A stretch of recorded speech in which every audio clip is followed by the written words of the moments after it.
Haunted the cat.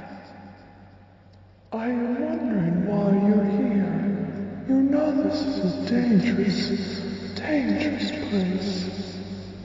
I want to make sure you're safe.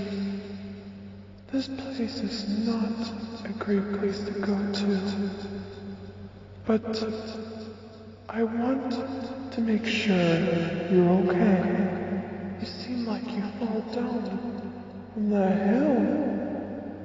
Well, I think I got to bring you in. Oh, do not be scared. It's not what it seems. I am not here to harm anyone.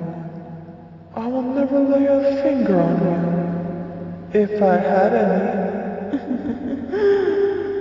Now then, let me take you home and fix you all up.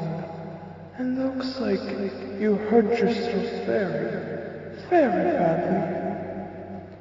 Alright, then let me take you home. I had a couple of visitors there as well. They're my friends, but they are no harm as well. They're good people. Now, let's go, shall we?